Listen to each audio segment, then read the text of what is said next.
Why did so many people have to die for them to get a staff when there is a demon that they could have gone to and like...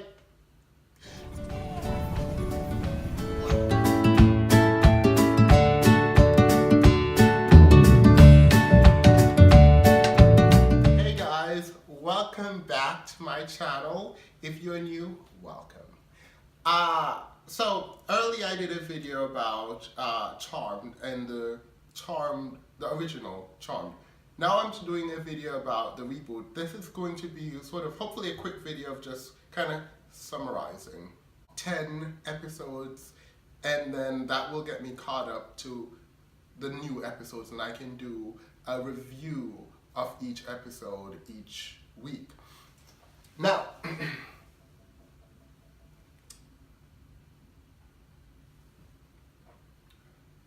I am not a fan of the reboot. And I'm not a fan because I think there was such an amazing opportunity to do more. I think there was an opportunity to make the old Charmed better. A part of the issue with the old Charmed is the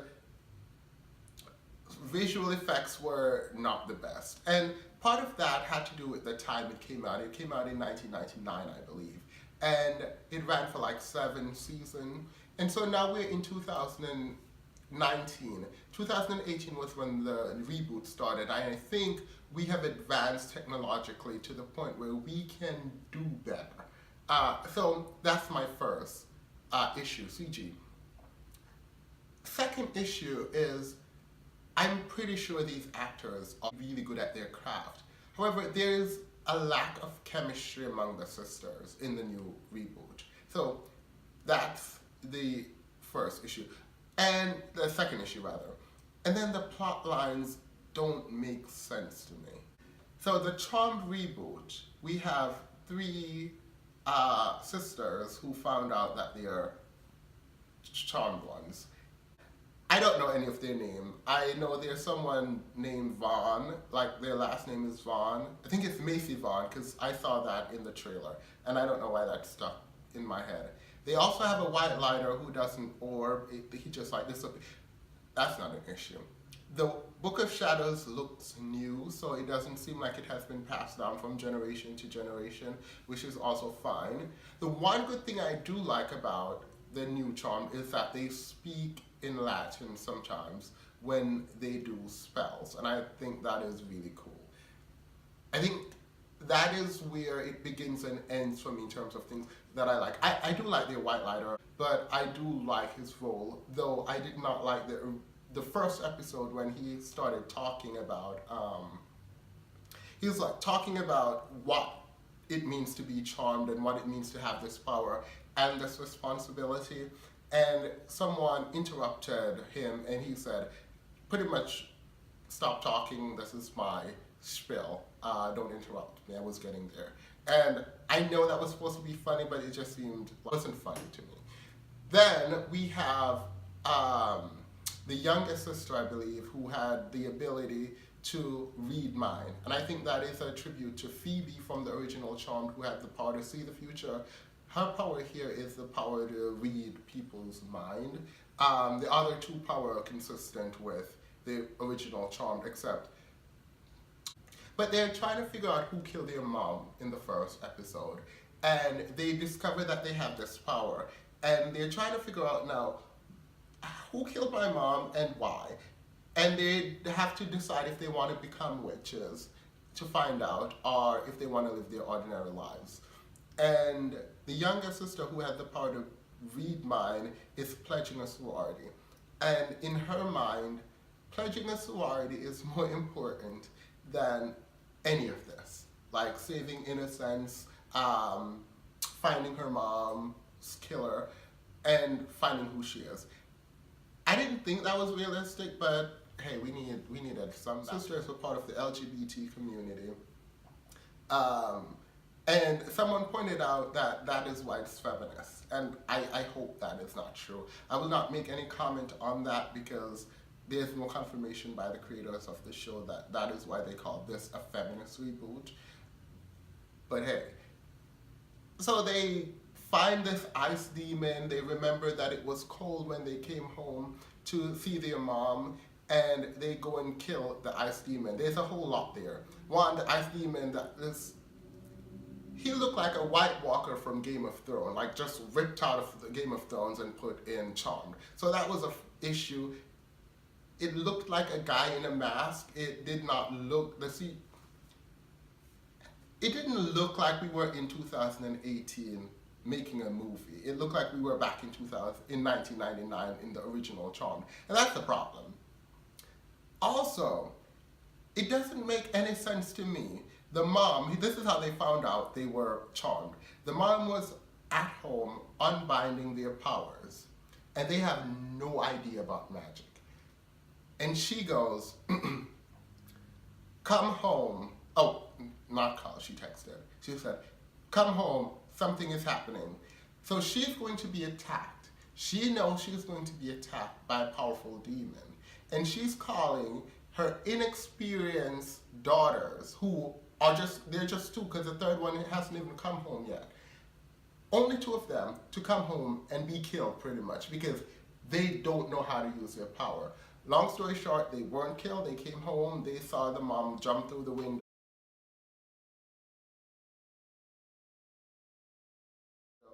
and she's dead.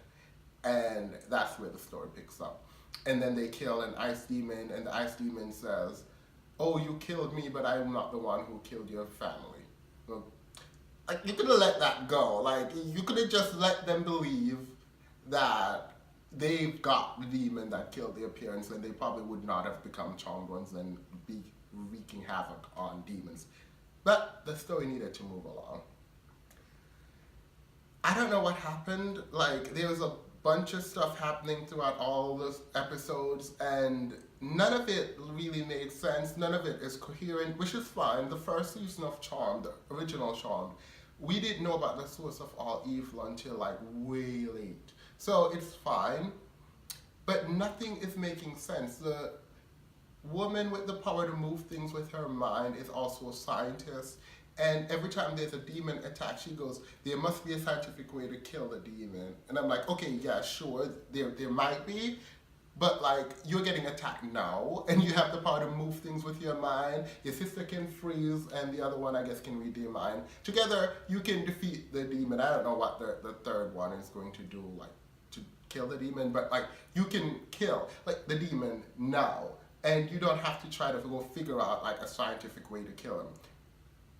However, the idea that I like the science where it is, magic is just science we don't yet know or understand, and I think that is good, but we don't have to build it so much into the character where it's like, oh, there's a scientific way to do this. There's a scientific way to do this. There's a scientific, we get that you're a scientist. Like, we get it. Like, that is completely fine. The other characters saying, oh, I don't like men, I don't like men. The whitelighter is a man trying to help them and guide them on their way. And I don't have any reason to not like you, I just don't like you. And she even punches a guy in the face for saying she needs to calm down, which, fair enough, I guess. But it didn't make any sense why she didn't like her whitelighter. Over time, over 10 episodes, they've ultimately like him. And not only that, they have this thing where they just meet a girl who goes, I'm your sister. There's no questioning really of if she's in fact their sister. And by the end of the first episode, they're in the same bed. They invited her to live with them, and they're in the bed talking about the power of sisterhood. And I was like, okay, well, that was quick, but I mean, to each his own. I don't know. That is completely fine with me. I'm going to say none of the episodes really made sense to me. There is this place called Tartarus. I hope I said that right. But it's not hell. It is a prison where demons send the worst demons. And so these are the worst of the worst. And to get in there to break someone out, they had to kill there. they go and they kill the person who is watching the staff, right? And I'm like, oh, well, there's a staff now. This is getting interesting. So they take the staff and they build it. There's a whole fight about who can get the staff. And apparently there's a group of witches who are like rebel witches, and they steal the staff. She had one of the leaders have like the power of electricity. It is really cool when you see it. She's really amazing, like in terms of her power. Not so much her character development, maybe that will come later, but I have literally no idea of what her motivations are. She steals the staff, she hits the ground, and a demon comes forward from the ground, and they like got it, right? And then in the end of like the 9th episode, one of the brothers tried to kill the charmed one, and they hit the staff on the ground, and the demons get sucked into this hell dimension, and so does the whitelighter. And I'm like, oh, okay, this is fascinating, because what happened is they broke the staff and now it's destroyed. So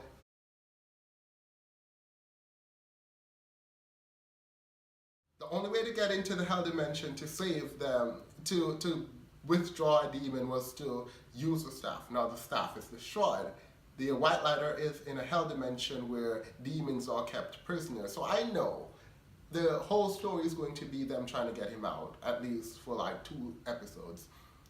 The spoiler alert, it only takes 1 episode. And literally how they got him out, they found out that there was a demon who watches the hell dimension that they can literally go to. And he has a key in his finger to open the hell dimension and take out anyone in person.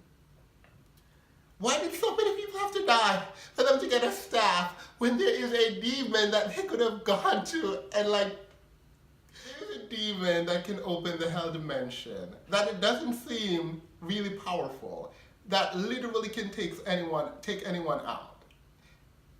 And so many people had to die for the staff that no one needed. Like, the staff was so central to the storyline that they had to get the staff, and they had to keep demons away from the staff. But there is a demon in charge of the gateway to hell that they literally go to and say, hey, we can give you this demon if you give us our whitelighter back. And he's like, yeah, sure. What?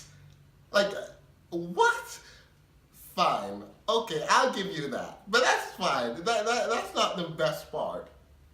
So somewhere in between the episode 10, they kicked one of the demons into hell. And this demon had a father, and the father wanted the demon out of hell. And so he comes in and he's talking to them, and he can mesmerize people. That's one of his abilities. And I'm skipping a lot about him, but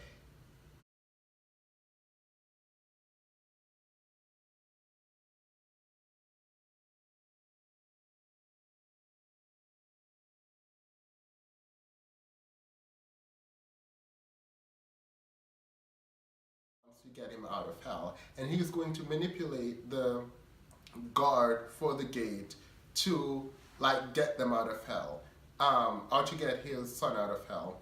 And he's doing it, but then the charmed ones, one of them was also in hell. She came back, they made up a new spell, and he ran away, right? Leaving his son in the hell dimension. Now, the demon is still the same demon who watches over the hell dimension. And instead of like waiting till the charmed one leave if he's afraid of them and going back for his son, he just leaves and he's running. And how they wrap that up, because it doesn't make sense for him. He's one of the most powerful demons, and there is a lesser demon watching the hell dimension. He can literally leave and come back and say, okay, get my son out now. I'm going to continue to watch to see what happens, but I don't know. He has a son that he was trying to save, and the son died. And then he came back to Earth and then found out that the son is still alive.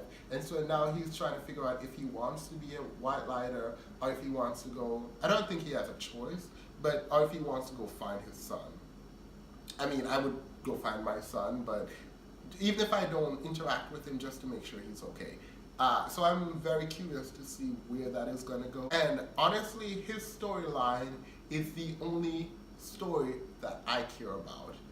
And when I say I care about, I mean my care is very de minimis. Like it is, I'm watching because I'm a fan of the original Charm, and I think they know people are going to do that. But there's more. I hope that they create a consistent plot structure so we can follow along, because right now it's just random demons doing random things. I hope they tie that all together. And did watch episode 11, I think it was, and they just ripped off Pitch Perfect. The younger sister wanted to be a part of an a cappella group, and